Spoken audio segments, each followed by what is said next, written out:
pressure is causing a tension and an anxiety in them. എപ്പോഴും anxiety അങ്ങനെയാണല്ലോ. അതായത് അവിടെ എന്തോ നടക്കുമെന്ന് ഞാൻ ഇവിടെ നിന്നുകൊണ്ട് വിഷമിക്കുക. എന്നിട്ട് ഞാൻ അതിൻ്റെ ഹോൾ റിയാലിറ്റി ഞാനങ്ങ് എഴുതിയിട്ട് അത് അങ്ങനെ നടക്കുകയുള്ളെന്ന് ഞാനങ്ങ് തീരുമാനമെടുക്കും. പ്രസന്റിൽ നമുക്ക് എല്ലാത്തിനും സൊല്യൂഷൻ ഉണ്ട്. ചിലപ്പോൾ നാളെ എനിക്ക് ക്രെഡിറ്റ് കാർഡ് ബില്ല് അടയ്ക്കണം. ഞാൻ ഇന്നത്തെ ദിവസം മൊത്തം എന്നെയും എൻ്റെ ചുറ്റിനുള്ളവരെ സ്ട്രെസ്ഡ് ആക്കി ഞാൻ നാളെ 12 മണിക്ക് സമയത്ത് എത്തി. 12 മണി പോയേ പറ്റൂ. എനിക്ക് വേണ്ടി അവിടെ പോസ് ആവില്ല. ആ മൊമെന്റിൽ ചിലപ്പോൾ സൊല്യൂഷൻ ഒന്നും അടച്ചില്ല എന്നായിരിക്കാം, അതും ഒരു സൊല്യൂഷനാ. പക്ഷെ അതിനു വേണ്ടി ഞാനെടുത്ത ജേർണി സ്ട്രെസ്സാണ്. ഈ മൊമെന്റിൽ നിങ്ങൾ അനുഭവിക്കുന്ന ടെൻഷനും സ്ട്രെസ്സും ഇതെങ്ങനെയാണ് നിങ്ങളെ ഹെൽപ്പ് ചെയ്യുന്നത്? ഏതോ മൊമെന്റിൽ എന്തോ സംഭവിക്കുമെന്ന് ഓർത്തിട്ട് ഞാൻ ഇപ്പം ഇത് കഴിക്കുന്നില്ല. കാരണം ഇത് കഴിച്ചാൽ ക്യാൻസർ വരും. പറയുന്നത് ഇതാണ്, ഞാൻ കുടുംബത്തിന് വേണ്ടിയല്ലേ ഇതൊക്കെ കഴിച്ച് ഹെൽത്തി ആണോ, ക്യാൻസർ വരത്തില്ലേ?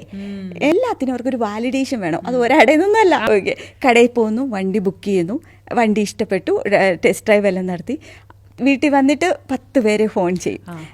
എടാ ഞാൻ ഈ വണ്ടി എടുക്കാം. അപ്പോൾ അവരൊരു അഭിപ്രായം പറയും. അപ്പം തൊട്ട് ഡീമോട്ടിവേറ്റ് ആയി തുടങ്ങും.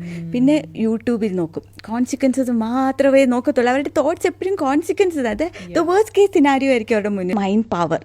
പക്ഷേ നമ്മൾ മോസ്റ്റ്ലി യൂസ് ചെയ്യുന്നത് അത് പാസ്റ്റിൽ നിന്ന് കുറേ കഥകൾ കൊണ്ടുവരിക, ഫ്യൂച്ചറിൽ നിന്ന് കുറേ കഥകൾ, ഈ നടക്കാത്ത കാര്യങ്ങൾ നടന്നു എന്ന് വരുന്നത് ആ മൈൻഡ് പവറിനെ നമ്മൾ ഉപയോഗിക്കുന്നത് അങ്ങനെയാണ്. നെഗറ്റിവിറ്റിയാണ്. Because we are bound to think about it.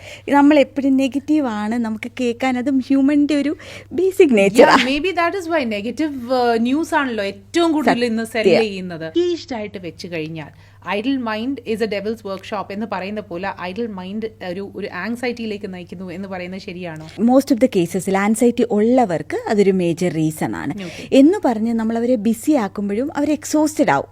End of the day ബെഡിലോട്ട് വന്ന് കിടക്കുമ്പോഴായിരിക്കും ഇത് മൊത്തം കൂടെ ഒരുമിച്ച് ഇങ്ങോട്ട് വന്ന് തലക്കടിക്കുന്നത്. അപ്പോൾ പിന്നെ ഉറക്കം ഇവർക്ക് ഇല്ലാണ്ട് പോകും. ആളുകളോട് തിരിച്ചു വരാൻ പറയും. അതിനാണ് നമ്മൾ കൂടുതലും ബ്രീത്തിങ് ടെക്നിക്കാ കൂടുതൽ ഉപയോഗിക്കുക. കാരണം എന്താണെന്ന് വെച്ചാൽ ഈ ഭൂമിയിൽ നമുക്ക് സത്യമായിട്ടുള്ളത് ബ്രീത്തിങ് മാത്രമാണ്. കാരണം നമ്മുടെ കൺമുന്നിൽ നമുക്കറിയാം ഇത് ഒരു കുറച്ച് സെക്കൻഡ് എനിക്ക് ക്ലോസ് ചെയ്താൽ എനിക്കറിയാവുന്ന ഒരു സത്യം എന്താണ്, അതോടെ ഞാൻ തീർന്നു. അല്ലേ, ഇത് മാത്രമേ സത്യമുള്ളൂ, നമുക്ക് അറിയാവുന്നത് ഇതാണ് അല്ലേ. അപ്പോൾ ആ ഒരു ഫാക്ടർ ബ്രീത്തിങ് ആണ് നമ്മൾ കൊണ്ടുവരിക. ബ്രീത്തിങ് ആണ് നമ്മളെ അവയർനെസ് കൊണ്ടുവരിക. അപ്പോൾ അതിനുവേണ്ടി നമ്മൾ